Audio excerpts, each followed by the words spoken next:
Well, if anyone thinks for a minute that all these photos and videos of tortured, raped, maimed, looted,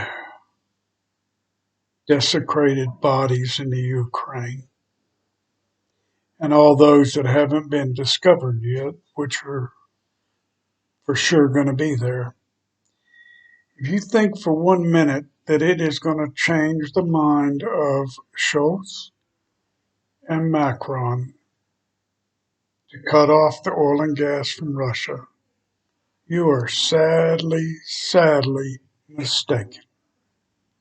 It doesn't matter how many dead Ukrainians, how many tortured Ukrainians, no matter how many raped Ukrainians, no matter how much of the country is destroyed, or whether Putin marches through the streets of Kiev in the next 2 months.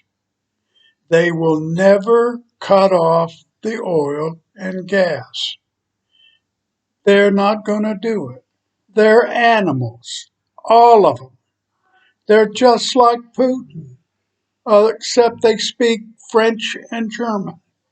But they're animals just like him. And the people of Germany and the people of France go on right along with them. So they're as big a bunch of animals as the Russians are.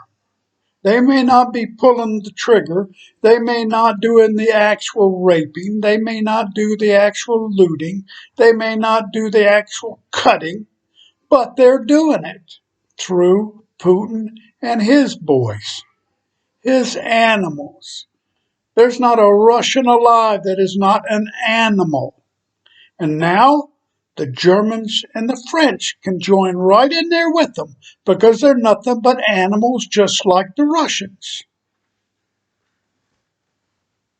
They could do the right thing.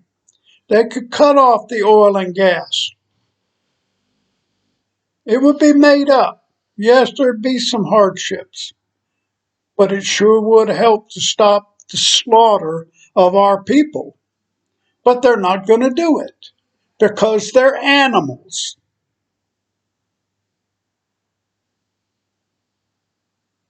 One day, this shit's going to happen to you.